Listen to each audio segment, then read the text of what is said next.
Big breaking news చూస్తున్నాం. మాసేపేట మండల కేంద్రంలో పారిశుద్ధ కార్మికులు ధర్నా నిర్వహించారు. ప్రస్తుతం చాలని జీతంతో మేము విధులు నిర్వహిస్తున్నాం, కానీ ఎన్ని ప్రభుత్వాలు మారినాయని మమ్మల్ని పట్టించుకోవడం లేదు. కనీసం ఇప్పుడైనా మా సమస్యలు పట్టించుకొని మా డిమాండ్స్ నెరవేర్చాలని, మాకు కనీస వేతనం 26,000 ఇవ్వాలని పారిశుద్ధ కార్మికులు ధర్నా నిర్వహించారు.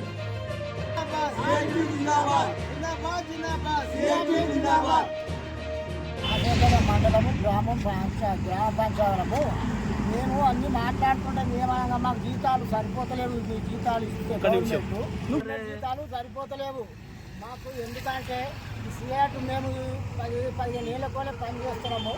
మాకు ఒక 26,000 మాకు పైసలు మన వేతనాలు పెంచాలని మేము ఈ గ్రామ పంచాయతీలము మాట్లాడుతున్నాము. మాసేపేట మండలం కూడా మాసేపేట కూడా మాకు ఏమీ లాభం చేయలేదు, మాకు ఏమీ కూడా చేయలేదు. మాకు మళ్ళీ మున్సిపాలిటీ కూడా వాళ్ళకి చెప్పుకునే జీతాలు మాకు తక్కువ ఉన్నాయి.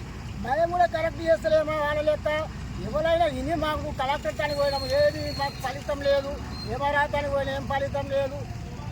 ఎవరైనా అడుగుతున్నాం, అంత పెద్ద మనుషులను అడిగినా మాకు ఏం లాభం లేదు.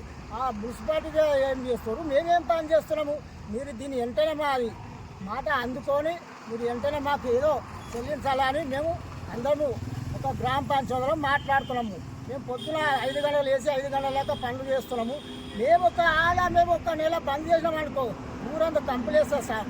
మీరు మా మాటలు విని వెంటనే చెల్లించి మాకు ఏదో 26,000 మాకు పెంచాలని మేము కోరుకున్నాం గవర్నమెంట్.